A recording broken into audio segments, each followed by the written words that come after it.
Welcome to Trueology, where we study Christian theology, philosophy, and apologetics. We do critiques on scholars, politics. We look into events in both classical and modern day issues. We do interviews, debates, and much more.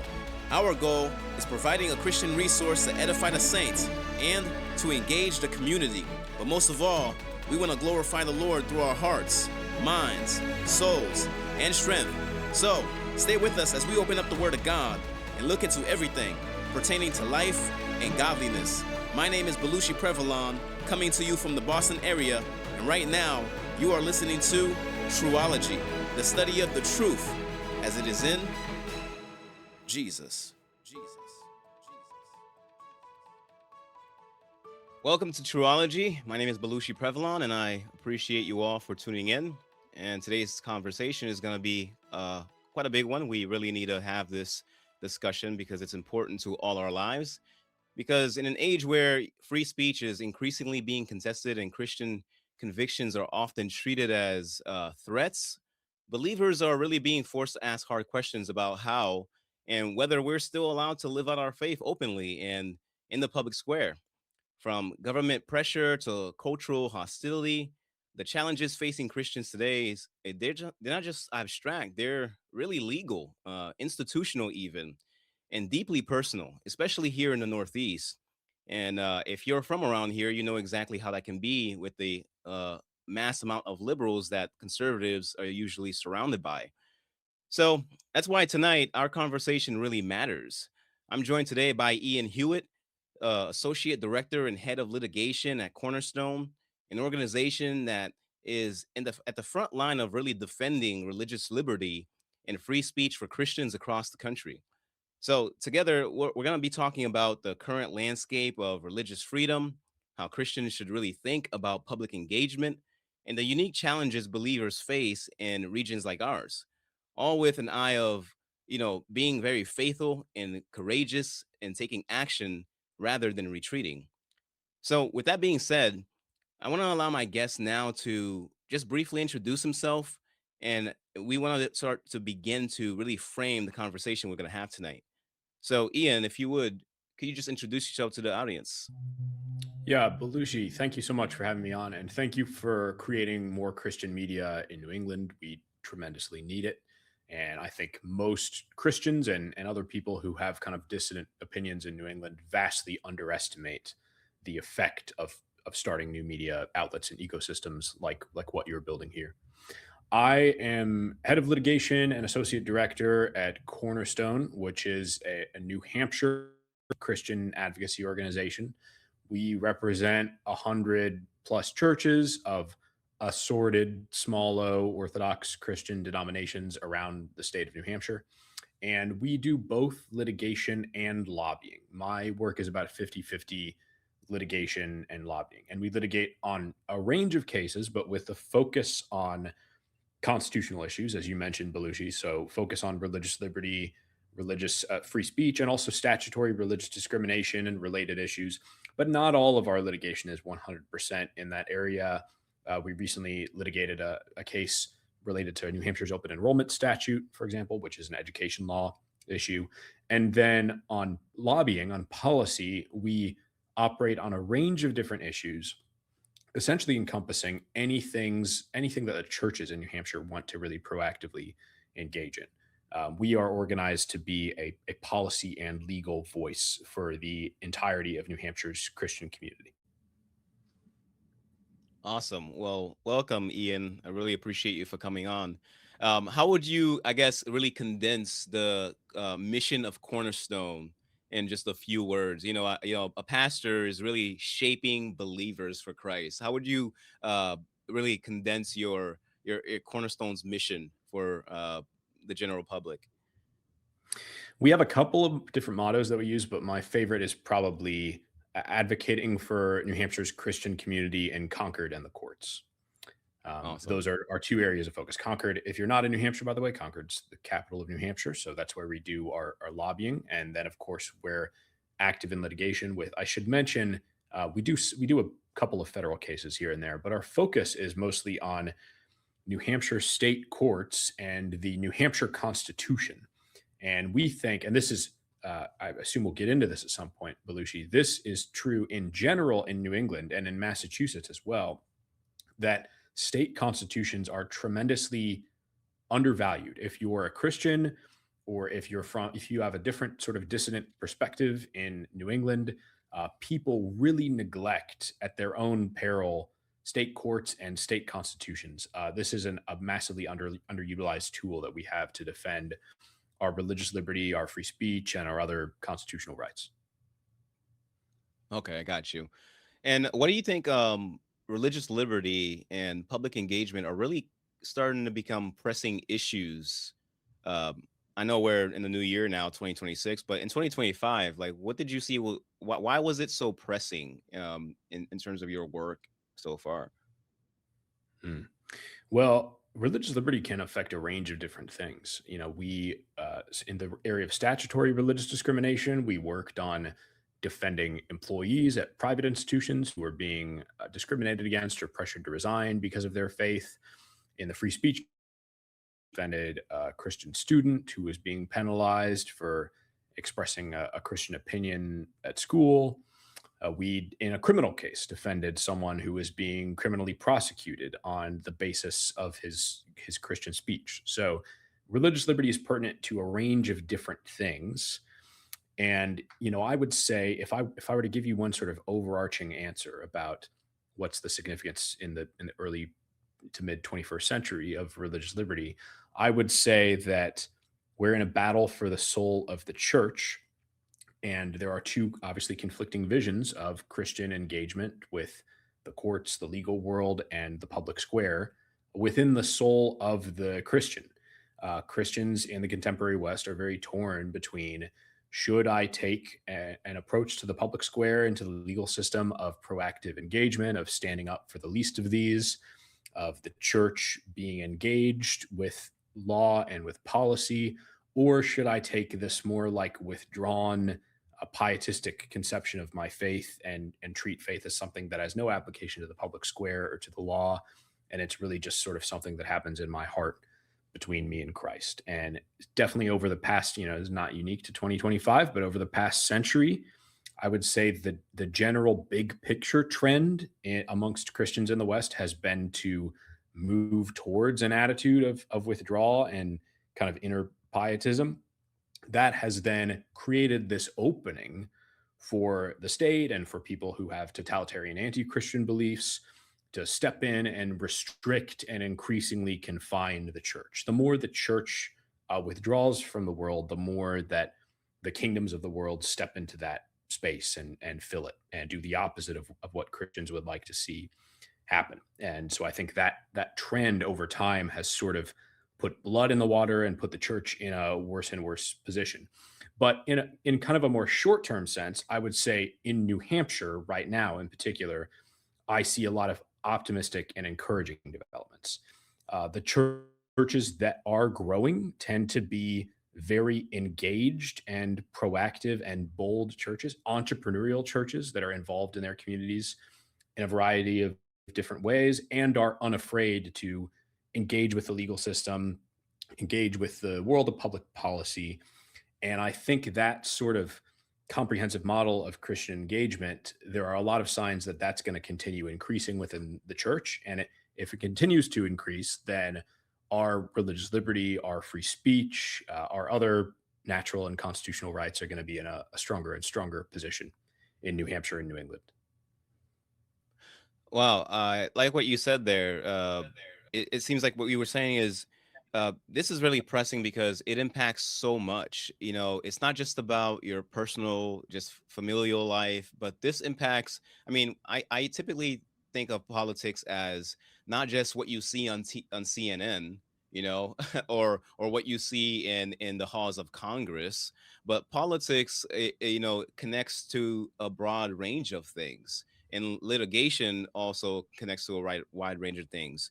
When you think of politics, it's not just about the things you see on TV, but it's also about, you know, trash day and what happens in your municipal regions. And I believe Christians should be participating in that because if we step out of those arenas, then the only ones who are running the show are essentially depraved men who have what we can say is immoral or devilish standards of governing life. And in the arena of law, well, you can't expect people to vote righteously or litigate righteously if they don't have a righteous standard or a worldview that really grounds morality and connects law to it in a reasonable fashion that actually promotes and protects life rather than oppresses it. Would you agree with that? Yeah, that's right. Yeah, that's well said. Those are both important points. I mean, on the first point, when it comes to even just narrowly defending religious liberty within New Hampshire, that can take the form of some of the obvious areas that I articulated a moment ago, like defending a Christian student being censored at school or defending someone from being fired from their job because they're a Christian. But also, a major area in both New Hampshire and Massachusetts, and presumably other New England states as well, where religious liberty is under threat, is in areas like zone. There are anti-Christian discrimination is pretty prevalent on zoning boards, and zoning boards can quite easily, through different sorts of pretexts, use their authority to deny new construction to prevent any new churches from going up or to prevent churches from ever being expanded. We have towns in New Hampshire where all new church construction has been denied for 50 years.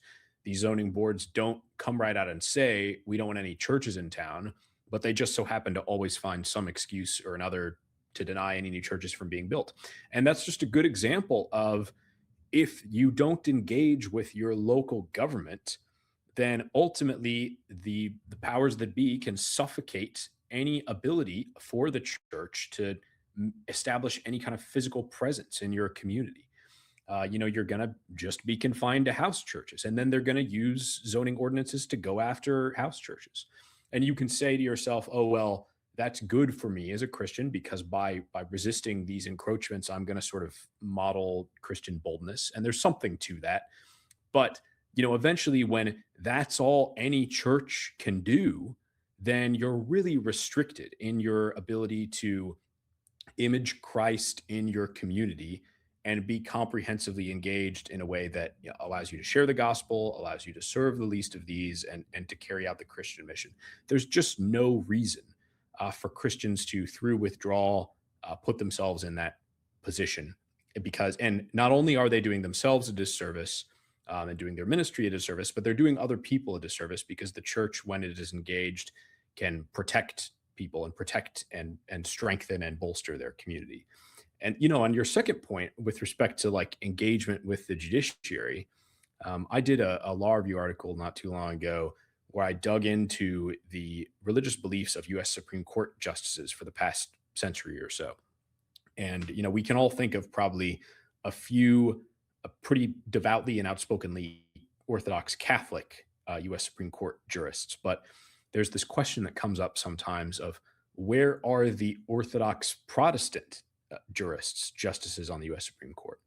And there really is not any outspoken Orthodox Protestant. By Orthodox Protestant in this case, I mean someone who's a mere Christian and not just a formal member of a Christian denomination. You can find justices here and there that'll say, "Oh, I was baptized Presbyterian or something," but I mean Protestant who not just is some sort of formal member in a loose sense of a Christian denomination, but is a really outspoken believing Christian. Where are the Protestants like that? There really haven't been any since a couple retired in 1910 and 1911. Justice John Marshall Harlan the first and Justice David Josiah Brewer were really the last Orthodox Protestants on the U.S. Supreme Court. And we, as Christians, we tend to think, well, Christians became marginalized in the United States or the West over the past 20, 30, 40 years. But you can see in the early 20th century that to a large extent, we did it to ourselves through just choosing not to enter these fields and through having a culture that didn't encourage us to enter these fields. Because it's just not believable that there, in the early 20th century, when Orthodox outspoken Catholics were still getting onto the Supreme Court, it's not believable at that point that Orthodox Protestants were being discriminated against and were being blocked from making it up to the highest court in the land. They weren't being blocked. We just, as believing sorry, I'm a believing Protestant. I'd be interested to hear what your denominational identity is, Belushi. But we weren't being blocked. We were choosing, because we had a culture of withdrawal and pietism and not being engaged with the world, not to enter elite and influential areas like the U.S. Supreme Court. And look where that took the nation. It didn't do us any favors. Yeah, wow, that's so fascinating, honestly. And you see, I feel that is pietism has really steered us the wrong way. It's almost like a self-fulfilling prophecy. We tell ourselves that Christians aren't supposed to get involved in the public sphere and politics or in law, and lo and behold, the devil is driving the bus. And how did we get here? I think I know why. It's because we retreated away from these places where there were crucial levers of power, and we neglected our responsibility to actually engage and be a witness for Christ. Um, what you said about no Protestants in high offices, I feel like is comes right off of that. Christians have just retreated for so long.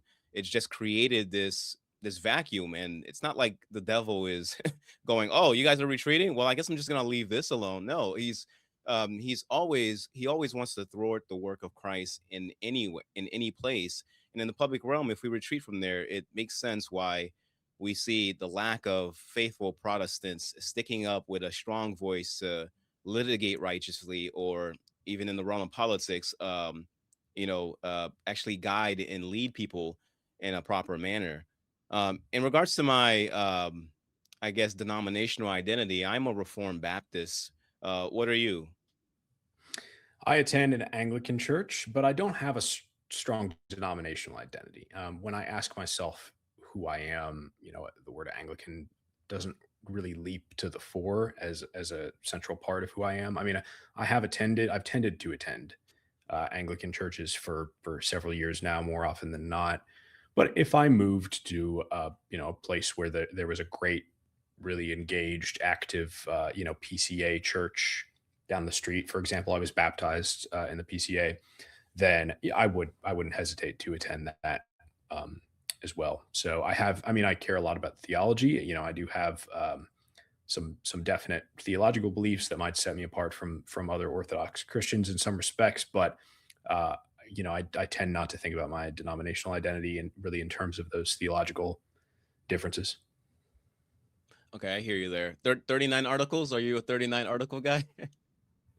No, no, not particularly. I claim no expertise in the 39 articles. Okay, got you. I would Well, say Ian, I really I identify with Anglicanism in the sense, though, that I value a sense of historical continuity. I think that's common among Anglicans. I think that the church is one body extended through time. So Daniel chapter 2, for example, in foretelling the establishment of the church, said that God will establish a kingdom that shall never be destroyed.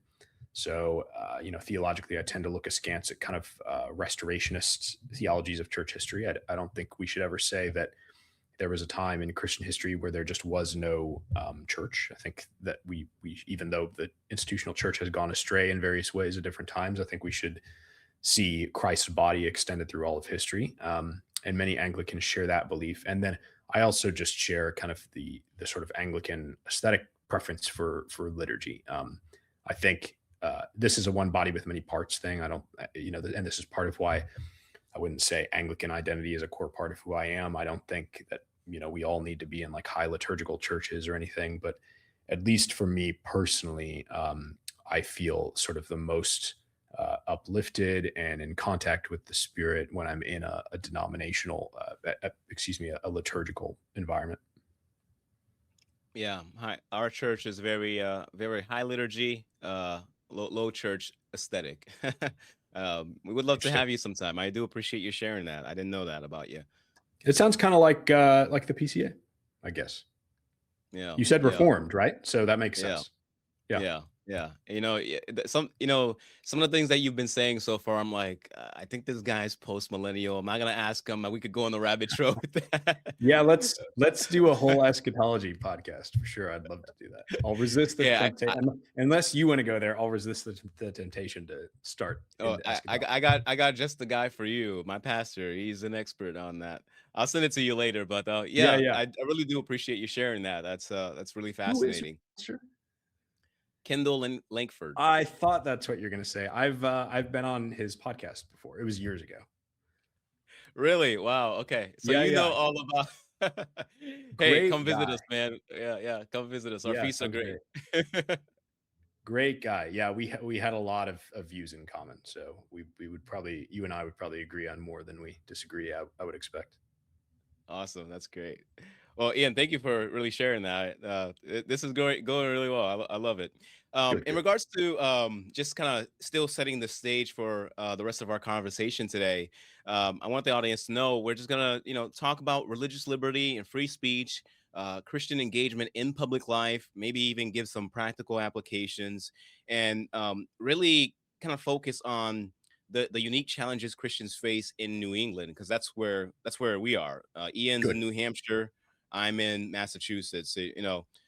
My entire life kind of revolves around Boston Harbor and the border of New Hampshire. That's where home and church are. So that's pretty much uh, in my experience. And so for the rest of you that are in New England, I do hope that this is going to be extremely helpful to you and the insight that Ian will bring to our conversation tonight. So, Ian, if you will, help us understand, religious liberty and free speech. Like, how would you define like religious liberty? Like, what is that? How does it kind of differ from privilege? Because some people would object that it's religious liberty. It just means you're privileged. Like, how would you kind of give shape to a definition? Yeah, that's a great question. So free speech, obviously is a protecting your ability to express your opinions on think of kind of any controversy that might result in a dinner table debate. If it's politics or religion, for example, it's probably going to be free speech. So there's some overlap. There's a sense in which your free speech rights are your religious liberty rights. But religious liberty is much, much broader than free speech. And there's a reason that in our federal constitution and in state constitutions, religious liberty tends to be defined in terms of exercise or practice. So, religious liberty also protects all kinds of physical actions. We use at Cornerstone when we educate churches about New Hampshire constitutional and other rights that churches should be aware of. We use this acronym Testament to describe the special powers that churches have under New Hampshire constitutional law.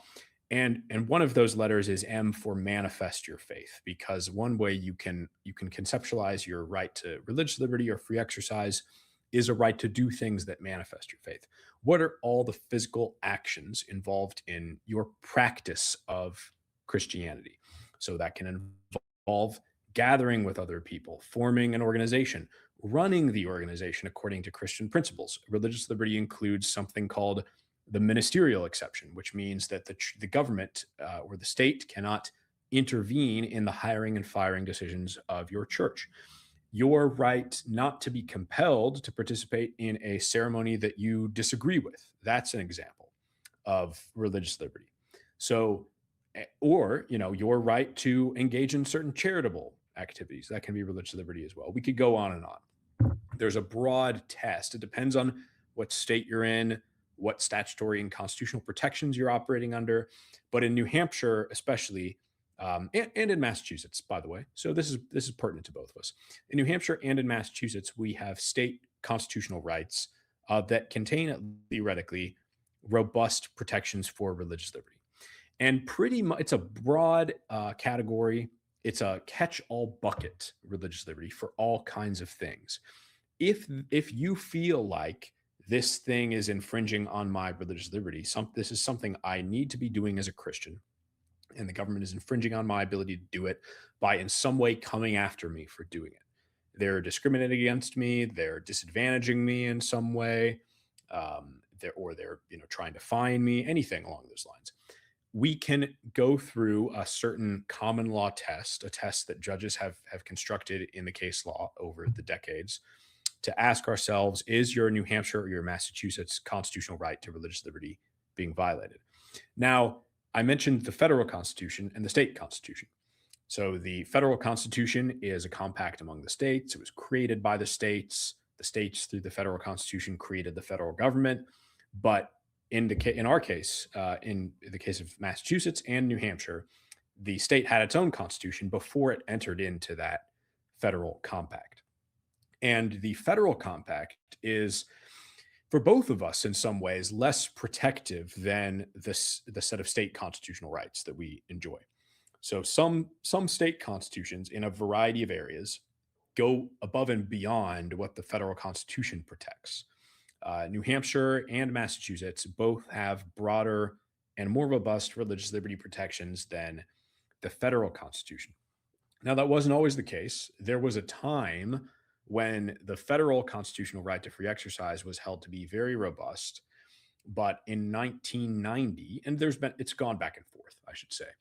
But in particular, in 1990, there was a major case that effectively nullified the federal free exercise clause and held this isn't really a real right that you enjoy in the way that you enjoy your right to free speech or trial by jury or other enumerated constitutional rights. It's more of a nice sentiment the framers put in here. The framers were kind of telling us their policy preference is to protect religious liberty, but it's really up to Congress to do that. It's not an enforceable right. The courts are not going to step in if your religious practices are being infringed upon or you're being compelled to do something that violates your religious practices. And to a certain extent, we've kind of retreated from that, fortunately. The court under Chief Justice John Roberts has, in many ways, kind of built back up religious protections in our federal constitutional system since that big setback in 1990. But federal constitutional religious liberty is still not remotely to the level of state religious liberty protections in New Hampshire or Massachusetts. So there are a couple of reasons why, if you're in either of these states and you think you have a religious liberty case, you pretty much across the board want to bring it in state court under your state constitution. And in general, you don't even want to include a federal constitutional case because you want to avoid removal to federal court.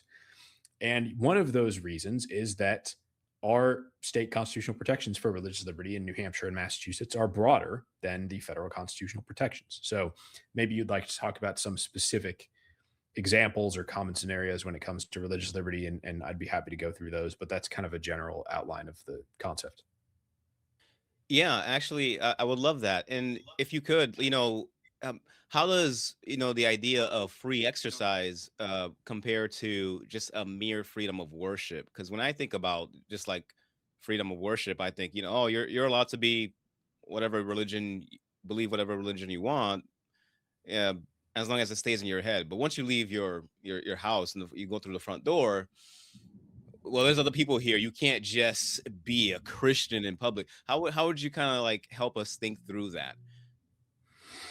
Yeah, well, obviously the framers, and this is true of the federal constitution and the state constitutions, the framers were not trying to codify this modern belief that, yeah, you have religious liberty, but we're just talking about your kind of right to a private sentimentality in your heart. The framers sought to protect the right of institutions to engage with every area of society. And the reason, and you can see this in things like James Madison's Memorial and Remonstrance, which sort of laid out the reasons that we have a federal free exercise clause. The framers thought religion is the most important area of inquiry in human life that there is. So it's critical that we have special black and white protections just for religion. And you'll see this sometimes because, often as Christians, when we engage in policy or law, we're part of this broader coalition of people who maybe have some overlapping concerns with us and aren't necessarily Christians. And sometimes, when I'm working on a bill or I'm bringing a case, someone will say to me, "Why are you so focused on like religious protections? I want general conscience protections." You saw this a lot during like COVID, for example. I worked on some religious exemption to vaccination cases, and some people would say to me, Why is it always religious exemptions? I want a conscience exemption. But in our constitutional system in the US, at the heart of our constitutional system is this idea codified by the framers that because of the cosmic eternal importance of religion, this is the most critical area of human thought and life that there is. It's not, we can't just leave it up to our general right to free speech to ensure that we've got adequate protections. We've got to codify this special protection for religion. And that protection encompasses not just private thought, not even just speech, because remember, it's distinct from the right to free speech. It encompasses the right to practice or exercise or manifest your religion. So, one example I gave earlier that everyone should know about is the ministerial exception, meaning the government can in no way intervene in the hiring and firing practices of your church. So, in general, the government can manage hiring and firing decisions through things like non discrimination law of all kinds of different organizations. But because of our constitutional history, and this is true also at the federal level, by the way, thanks to the Roberts Court, this isn't just true at the state level.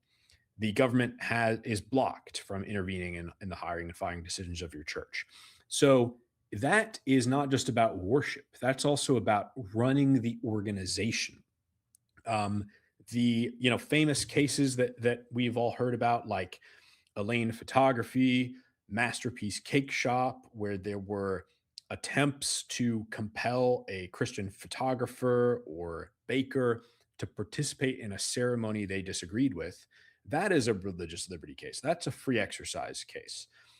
In New Hampshire, almost certainly either of those cases would have turned out differently. The state, insofar as the state wanted to try to compel a Christian to participate in a ceremony they disagreed with, the state would have lost at a very early stage of the case. At least on paper, that is how things should go in Massachusetts if something like this happens in Massachusetts. You and some of your listeners may look askance at that, or assume that that doesn't quite add up because of the cultural environment of Massachusetts. But the state courts in Massachusetts are okay sometimes. They're kind of middle of the road.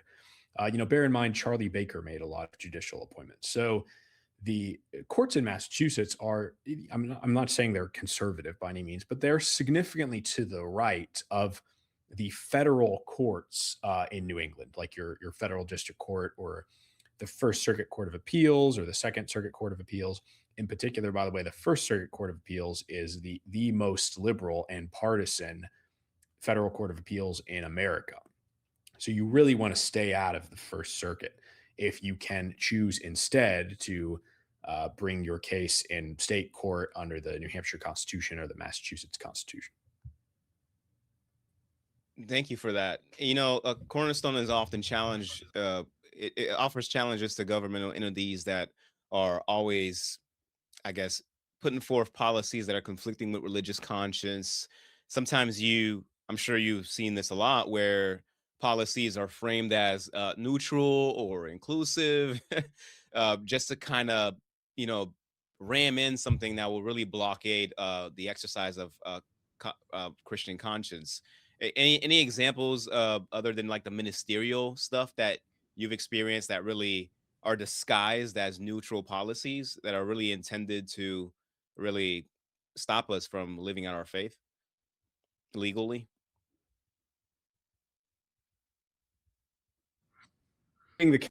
Sorry, we cut out there for a second. Can you hear me? I can. Yep, Oh, I can good. hear you. Okay. I was saying it sounds like you've been reading the case law. I'm sorry, say again? I said it sounds like you've been reading the case law. I think we've got a bit of a lag now. Should I try resetting or should we just power through it? Oh, go ahead, power through it. Okay. All right. We'll try. And I'm sorry. Could you remind me what the question was? Oh, what are, policies are sometimes framed as like neutral or inclusive. Any examples of those disguised policies to really foment Christian free exercise? Yeah, sure. So there's multiple ways in which a policy can be neutral. That is, the policy doesn't single out a particular religious denomination, or it doesn't even necessarily single out religion. It may just be framed as if we're legislating without respect to religion, but it nonetheless is an infringement on your free exercise rights. So, a famous case, for example, that illustrates this principle is the case of Lakumi Babalu I, which I think is partly a famous case because it's got a very funny sounding name. And this was a case in, I think it was in the mid 90s in Florida, where there was a Santeria church, and uh, the city government of this town in Florida wanted to single out and prohibit the Santeria church from engaging in animal sacrifice. And the law itself didn't mention religion at all. It basically said you can't kill an animal except under these very suspiciously defined circumstances. And they really wanted to prohibit this particular church from engaging in this activity. They call themselves a church, this religious organization, from engaging in this activity, but they didn't want to, on the face of the law, kind of single out the Santeria community and kind of identify that that's what they were doing. And the court nonetheless said, we don't have to stop at the neutral sounding text of the law. We can look below that text and look when we look at the city council and its deliberations that it engaged in before it passed this ordinance. At the city council meeting, people were saying things like, Santeria is our barbaric religion, and we need to kind of single it out and ban them and kick them out. So a court can look at the history of the governmental decision or the governmental regulation. And this same reasoning was used in the Masterpiece Cake Shop case.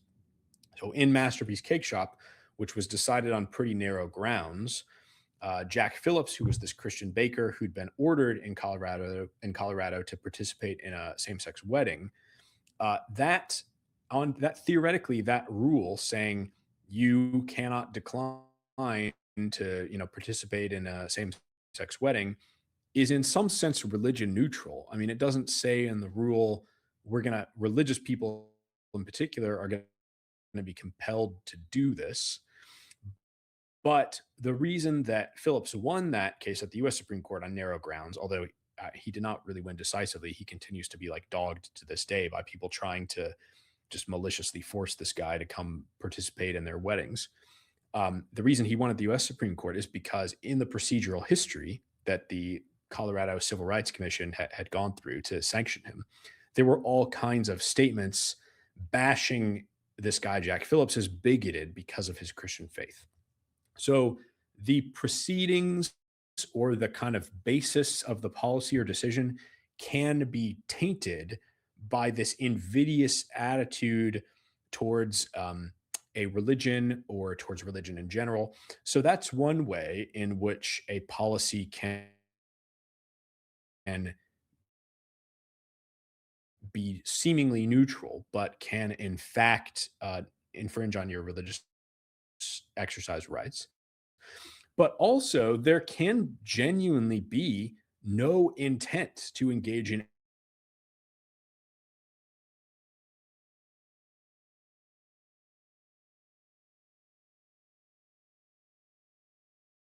under the state constitution by asking yourself, uh, does this burden your religious exercise? And if it does burden your religious exercise, the government must to achieve a compelling government interest. This is called strict scrutiny, is the name of the standard. And even if there was no intent necessarily to single out religion or your religion for discrimination, if the policy or decision fails that test, it can be unconstitutional. So, for example, famous case in New Hampshire, state against Mack. A guy was a member of an animistic American Indian religious denomination that used psilocybin, used a hallucinogenic drug as part of its religious rituals. And there was no allegation that the criminal prohibition on psilocybin in New Hampshire was passed to single out animistic people with pre-Christian American Indian religious beliefs. But nonetheless, the government, in order to be able to criminally penalize this guy just for using psilocybin in his own home, it would need to be able to pass that test, which is very difficult, of strict scrutiny. Is our penalizing this guy for doing this thing narrowly tailored to achieve a compelling government interest? And so you can see how, given that kind of broad set of examples that I just gave, in all kinds of different cases where your church is being in some way put upon by local authorities, you could have a religious liberty claim, even if what the state or the government entity is doing is not kind of obviously invidious, and even if it doesn't obviously fall into one of the very sort of well-known buckets of, oh, they're directly interfering in the hiring and firing of my church, or they're compelling me to engage in certain speech, or other things like that.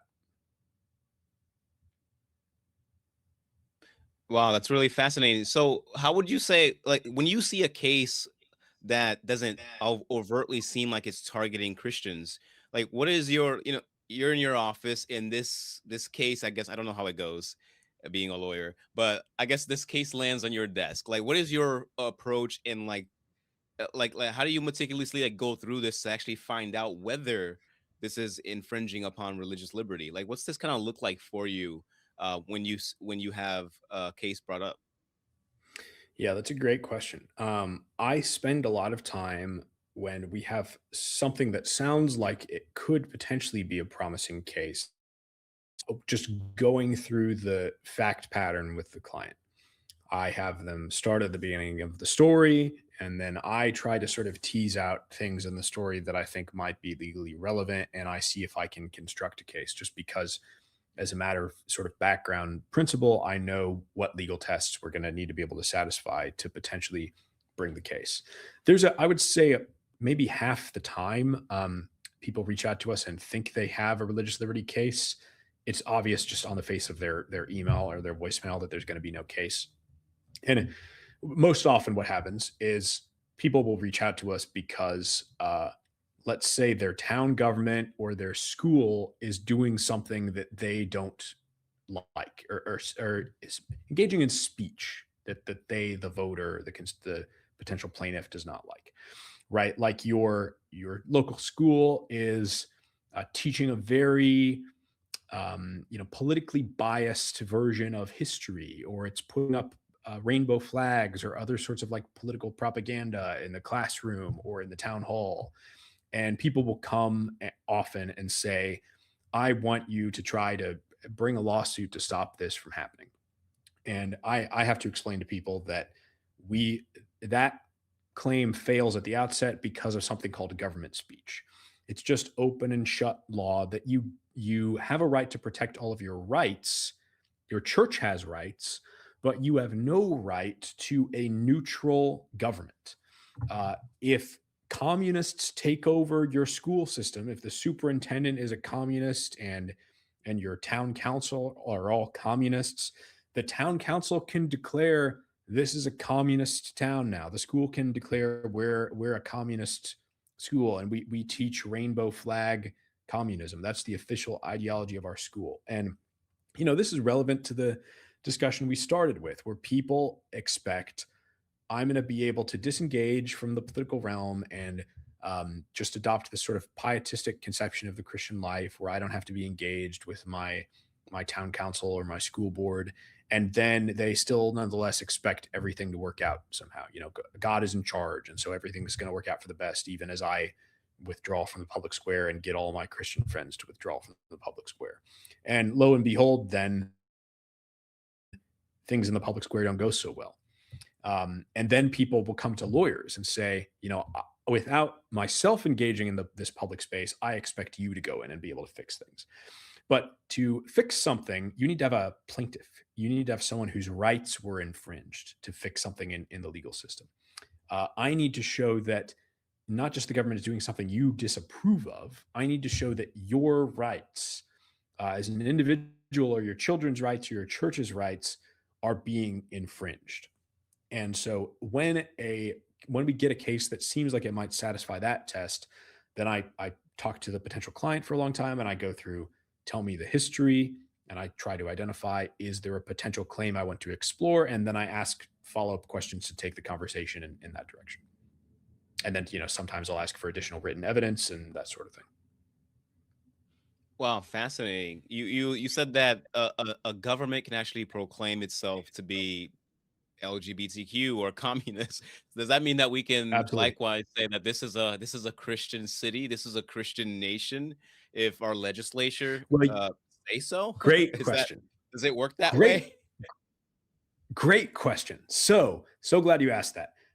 There's the Establishment Clause, which we actually didn't really get into, but so the Establishment Clause under just well established, the case law interpreting the Establishment Clause.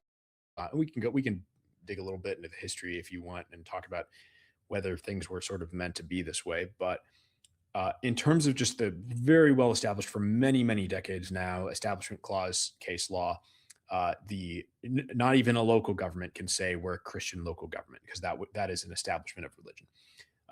And you could not, for the same reason, say we're going to, as your school board, we're only going to employ Christian teachers or something like that. Now, it does work in reverse. So if we can show that your school board or your school district is teaching atheistic or anti Christian beliefs, we may actually have an Establishment Clause case. The problem is it's got to be pretty direct. They can't, if they're teaching that French Jacobinism was so wonderful and they're teaching all of history through an extremely left-wing progressive lens, and they've got all kinds of progressive political slogans up around the classroom. I mean, you and I may know that's going to sort of cash out in some anti-Christian ways and have anti-Christian implications, and probably the people teaching this aren't real fans of historic and Orthodox Christianity, but it's not direct enough. If the school has a sign up that specifically says Christianity is oppressive, or even if their textbook has a section saying Christianity has been an evil, oppressive force in history, we may actually have an Establishment Clause case as Christians. So the Establishment Clause doesn't only cut one way; it can cut both ways. Now, as to what can we do then if we were to take over the school boards and the town councils and so on? Well, personnel is policy. And the left does not shy away from using all the political power that they acquire to select for personnel that will align with their beliefs. So, I sometimes give the example of in New Hampshire, which is a purple state. It's got a Republican superfecta government. All branches of government in New Hampshire are controlled by Republicans. There are, pretty much every single state agency, Department of Justice, Department of Education, Department of Safety, DHHS. These people are all overwhelmingly progressives. The superintendents are exclusively progressives. There's not a single superintendent anywhere in New Hampshire that has beliefs that are like to the right of Obama. And that's because progressives prioritize selecting personnel that are aligned with their policy positions. Now, while you can't have an overt policy, you can't have any policy of preferring Christians or having kind of a theological criteria for whether you hire and fire someone. There would be nothing illegal whatsoever about, for example, a Republican state government saying we want all our state agencies to be politically conservative. We want to prioritize politically conservative superintendents. We can even say we want to prioritize personnel or superintendents that have certain cultural beliefs. Right? That's not necessarily a theological test, just in the same way that a court would hold that a teacher putting up a rainbow flag in their classroom is not, per se anti-Christian or taking a theological position. The reason that, in Republican led states like New Hampshire, the reason you don't really see Republicans doing this and prioritizing personnel, unfortunately, you could say, is not a consequence of discriminatory case law in the courts. It's really just that conservatives themselves don't have a culture of prioritizing personnel. And so often when I say to people, why is it that in what looks like in many ways an increasingly red state, in a state where Republicans have all this power, why is there not a single remotely Republican aligned superintendent? You know, sometimes Republican politicians will say to me like, "Oh, well, those jobs are for left wingers. We don't. It's not conservative to want to be a school superintendent or a public school teacher, to want to work at DHHS or Department of Safety. That's the kind of thing Democrats do." And maybe a Republican will say, "Well, we don't want to take over these agencies. We just want to dismantle the public school system and dismantle the agencies and have anarcho-capitalism or something." But what's the result of that? The result of that is, election after election after election, none of these personnel are conservative whatsoever. All of these school districts, agencies, et cetera, the personnel are all selected entirely by progressives. And not a fundamentally legal problem. That's a political problem. And there's a political problem because there's a cultural problem. And the cultural problem is that conservatives don't culturally have an understanding of the idea that personnel is policy.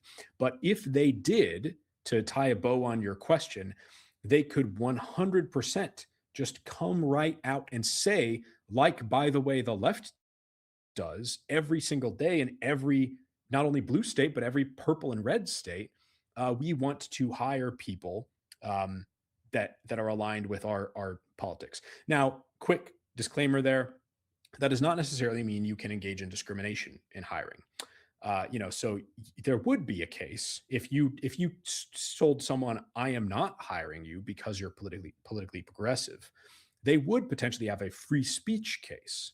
That person would probably have a pretty good free speech case against you. But what does the left do? The left sometimes gets hit with these free speech cases for not hiring the right people. And by the way, if you are a Christian or you're just a conservative and you're denied in your attempt to become a government official of some kind, outside of the electoral process, of course, come to us if you're in New Hampshire. We can point you to some of our allies if you're in another state. You may have a free speech case. And if conservatives tried to do that, people on the left could have a free speech case under the current legal system. But what does the left do to advance their recognition that personnel is policy that is successful for them? Well, they do many things that are politically oriented but are not per se discriminatory. So they may go to job fairs where they think there will be tons of left-wing people and focus on those venues for trying to attract candidates. They may go to trainings put on by left-leaning organizations and say, "We want to advertise here. We're looking for teachers." They'll pull out every stop to use every tool along those lines to find aligned personnel that they can recruit to these agencies, or they'll just call up their friends that they know are politically aligned and encourage them to apply for these jobs. Conservatives could do all those things, and conservatives could, by the way, clearly use government speech to, for example, teach politically conservative beliefs in the school system, just like the left every single day teaches politically progressive beliefs in the school system, and by the way, promotes them as official government policy in more or less every state government department. There is no reason under established principles of government speech that conservatives could not do the same thing. It just, under the existing establishment clause law, could not be an explicitly Christian thing. That would be an open and shut loss for us. Wow, that thank you for that. That's very insightful, actually. Um, do do the conservatives know this? Like, have you what has been what has been the reaction after you've made this known? And I know we're pressing for time here, but I do want to kind of get that answer out of you. Like, I'm sure you have been quite passionate about making that clear to them.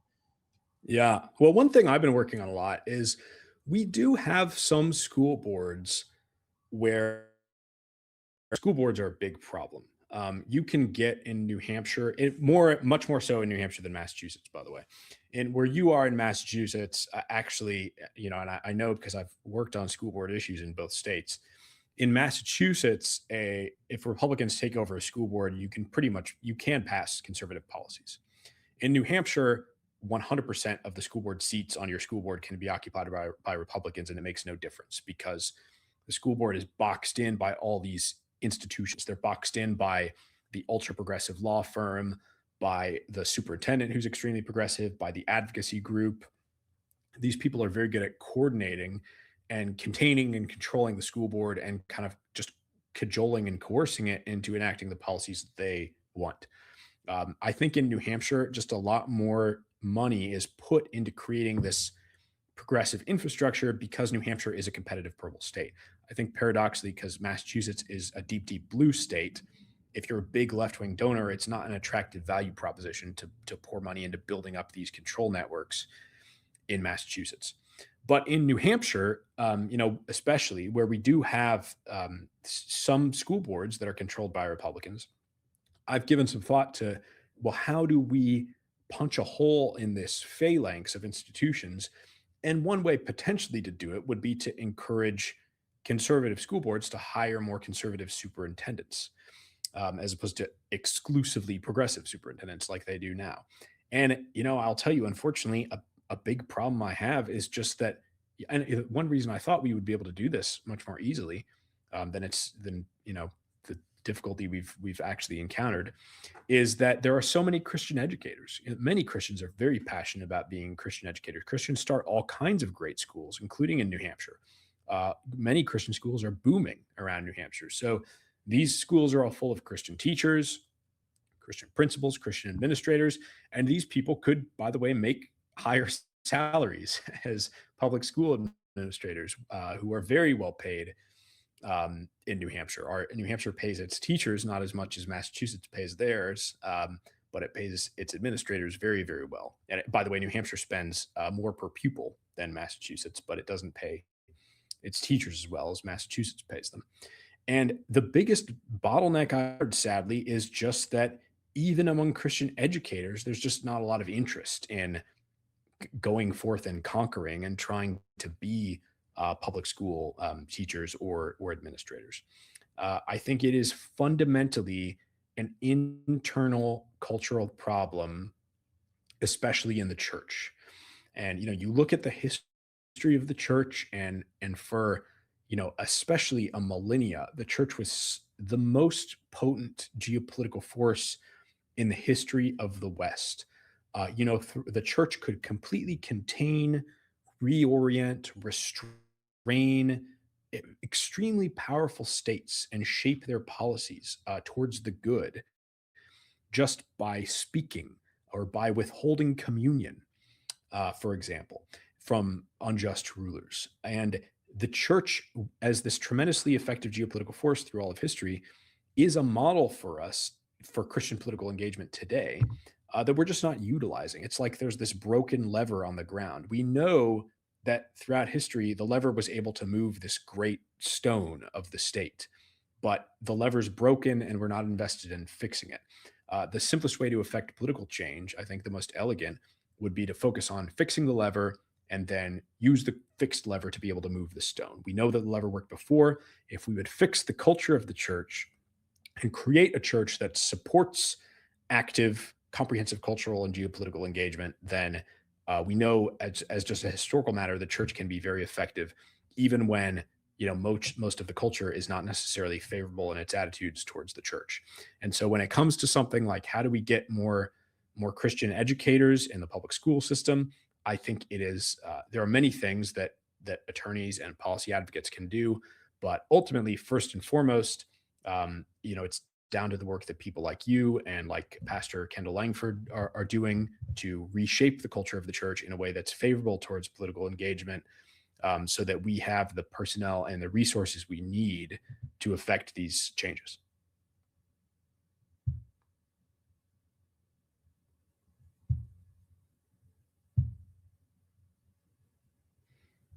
Oh, sorry, you kind of froze there for a little bit, but I heard the ending of that perfectly fine. So, Ian, as we wrap up here, man, I really appreciate all that you had to say today. How can listeners support and learn more about Cornerstone's work? And then, is there any material and any resources that we can actually get in our hands to really learn and be prepared for the political aspect and legal aspect of all of this? Absolutely. Yeah, we have a page of resources under our resources tab at nhcornerstone.org, which is our to all of our social media there. Follow us on Twitter. Follow me on Twitter at Ian Huyett. You can sign up for our emails at nhcornerstone.org. And we also have a donate page there. You can donate it in pretty much any way that's conceivably convenient for you. And our email updates, by the way, go out once a week, and we'll update you on legal and policy happenings throughout the state that are relevant to the churches we represent. Awesome. If you could, please send me any links so I could actually leave them in the description of this episode so that I can share that with the audience today.